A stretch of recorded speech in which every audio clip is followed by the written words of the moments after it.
Use this simple and easiest trick to hide your picture.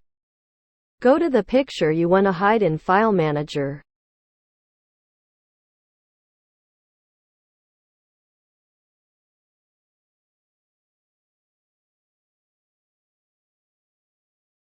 Now select the picture and click Only Rename.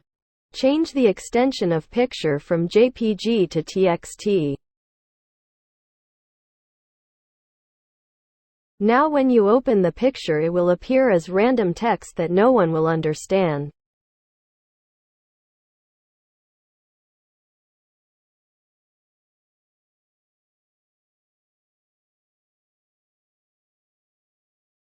Now to open the picture again, rename it from TXT to JPG.